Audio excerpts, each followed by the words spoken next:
So, Ghostbusters Afterlife is due out this week, essentially acting as the true third film in a series that started all the way back in 1984 and quickly became one of the most iconic movie franchises ever. But did you know that prior to all that success, the studio had to, get people to actually see the movie first?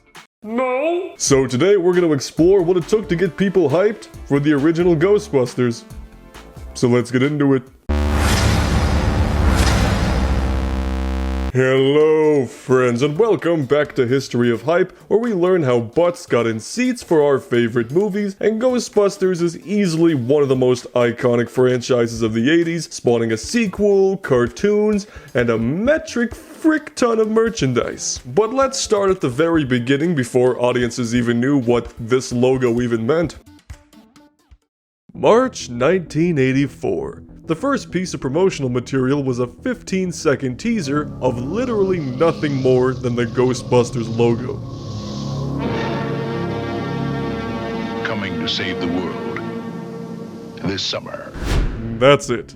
No cast, no footage, no giant marshmallow man. This was done to get audiences familiar with the No Ghosts logo well in advance. Obviously it worked, but just imagine if more movies used this simple approach. Hell yeah. Afterwards, a video was played at Show West, known nowadays as CinemaCon, which was basically Bill Murray and Dan Aykroyd in front of the Ecto-1 saying, "Hey guys, we really need you to show this movie in your theater, I'm gonna be real upset." A normal trailer was later released, highlighting that sexy cast, including Sigourney Weaver, who of course played Ripley in Alien 5 years earlier, but while we're on the subject of trailers and promos, to keep the hype train moving after the film's release, director Ivan Reitman got the idea to release the Ghostbusters commercial featured in the movie, along with a toll-free phone number that Ghostbusters fans could call. Hi, this is Dan Aykroyd, and this is Bill Murray. You've reached the office of Ghostbusters. Unfortunately, we can't speak as we're on a call. We've got a very difficult assignment. This is the kind of fun promotional material I like to see, and it gets audiences more engaged in my opinion. Sony actually brought this back for the 30th anniversary re-release back in 2014, and in the UK in 2016 for that one. Now comes the merchandise. Back then, movie merch wasn't the same practice like it is nowadays. What they basically did was take the Ghostbusters logo and slap it onto anything they could sell, including this teaser poster where the logo is weirdly flipped in the opposite direction. Just kinda feels wrong, doesn't it? Needless to say, Ghostbusters merch was a dud when the movie first came out because at the time, it was still a gamble to put a ton of products out for a movie because most toys were sold at Christmas, and by then most people just kinda forget about movies, with a few noteworthy exceptions. But thanks to the original Star Wars trilogy, making toys for movies was slowly becoming the norm, but Ghostbusters wouldn't get the true toy treatment until 1986, when the real Ghostbusters animated show was released. Speaking of Star Wars, both toy lines were produced by Kenner, except this time they didn't sell empty boxes with IOUs in them. At this point, the Ghostbusters floodgates burst open. Action figures, cars, action figures, playsets, action figures, proton packs, action figures! In fact, these toys are so popular you can buy them once again at your local Walmart, including this real Ghostbusters Ghost Popper.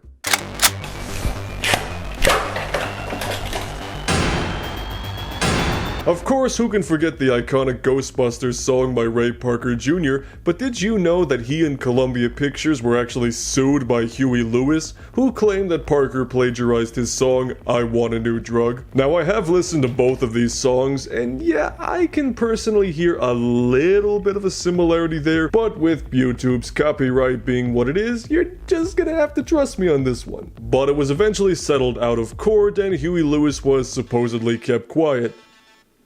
With monies. What was also becoming normal were tie-in video games. A Ghostbusters game was released in 1984 for home computers like the Commodore 64. Console versions didn't get released until 1986, much like the toys. There was a Ghostbusters game for every major system, including the Atari 2600, Sega Master System, and of course, the Nintendo Entertainment System. Somebody pissed on this. We're gonna take a look at the NES version, the one most people are probably familiar with.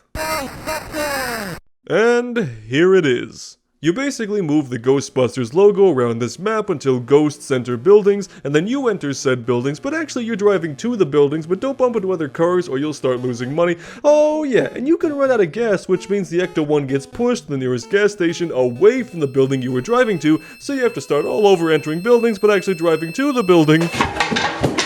What I just described is the majority of the game. Or at least that's how it feels anyway. You actually do get to catch ghosts when you finally make it to the buildings, which is honestly kind of fun.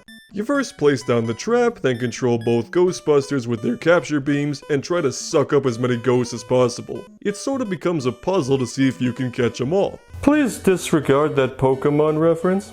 I guess the game designers figured they couldn't just only have people catch ghosts, so they added all this filler stuff. I didn't even mention the fact you have to buy all of your equipment.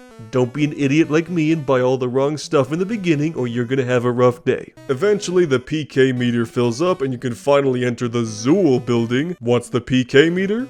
I don't know. Then you go up several flights of stairs while avoiding ghosts. Get it because they do that in the movie? There are a couple other noteworthy elements in there, like Stay Puft and the now infamous congratulation end screen, but I, for the life of me, could not get to that point because the bulk of the game is just so boring. And it's a real shame too, because the game would be 10 times more fun if they just didn't have the driving. Which, funny enough, is where I got a game over. The movie was finally released on June 1st, 1984. It went on to earn $295 million on a $30 million budget, staying neck and neck with Gremlins for over 6 weeks. It was the second highest grossing movie of 1984, neatly sandwiched between Beverly Hills Cop and Indiana Jones and the Temple of Doom. Not too shabby. I mean, Beverly Hills Cop didn't even get a video game. For about 20 years at least. The movie would later be released on VHS in 1985 for $79.95. Alright, I can either afford Ghostbusters on VHS or 3 months of insulin. I've lived long enough. So there you have it. That's how the studio got people hyped for the original Ghostbusters. And we know it was all uphill from there.